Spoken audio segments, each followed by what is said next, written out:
காலனிய இலங்கையில் தமிழர்கள் அனைவரும் பிரிட்டிஷ் ஆதரவு பெற்றனர் என்பது முழுமையான உண்மையல்ல. உண்மையில் பிரிட்டிஷ் காலத்தில் ஆங்கில கல்வி முக்கியமாக வளர்ந்தது யாழ்ப்பாணத்தில் மட்டுமே. அமெரிக்க மிஷனரிகள் யாழ்ப்பாணத்தில் நிறுவிய ஆங்கில பள்ளிகள் ஒரு குறிப்பிட்ட சமூகத்துக்கே கல்வி வாய்ப்புகளை திறந்தன. இந்த வாய்ப்புகள் முழு தமிழ் சமூகத்திற்கும் கிட்டவில்லை. யாழ்ப்பாணத்தின் ஒரு சிறிய தமிழ் உயர்வர்க்கத்துக்குள்ளேயே சுருங்கிக் கொண்டன. யாழ்ப்பாணத்தின் வியாபாரத்துக்கான அமைப்பு தெற்கை போல ஏற்றுமதிக்கோ அல்லது வியாபாரத்திற்கோ உகந்ததாக இல்லாததால் சில குடும்பங்கள் கல்வியையே வாழ்க்கையின் ஒரே முதலீடாக கொண்டனர்.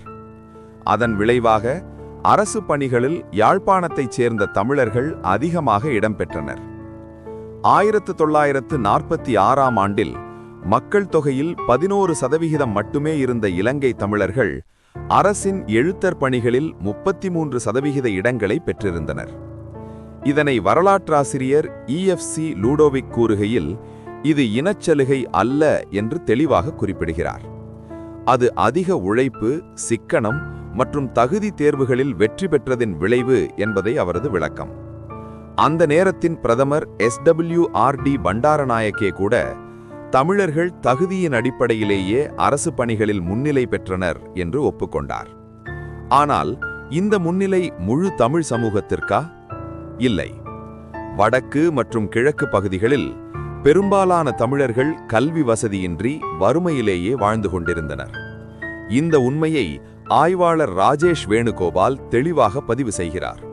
அதாவது, தமிழர்கள் என்ற பெயரில் லாபமடைந்தது ஒரு சிறிய பகுதி மட்டுமே.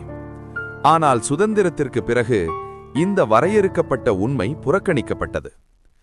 பிரிட்டிஷ் ஆதரவால் தமிழர்கள் உயர்ந்தனர் என்று கூறி முழு சமூகமே குற்றம் சாட்டப்பட்டது.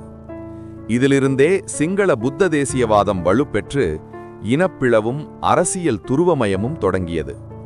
வரலாறு சொல்வது ஒன்றே: சலுகை பெற்றது ஒரு சிறிய பகுதி, பழி சுமத்தப்பட்டது ஒரு முழு சமூகம்.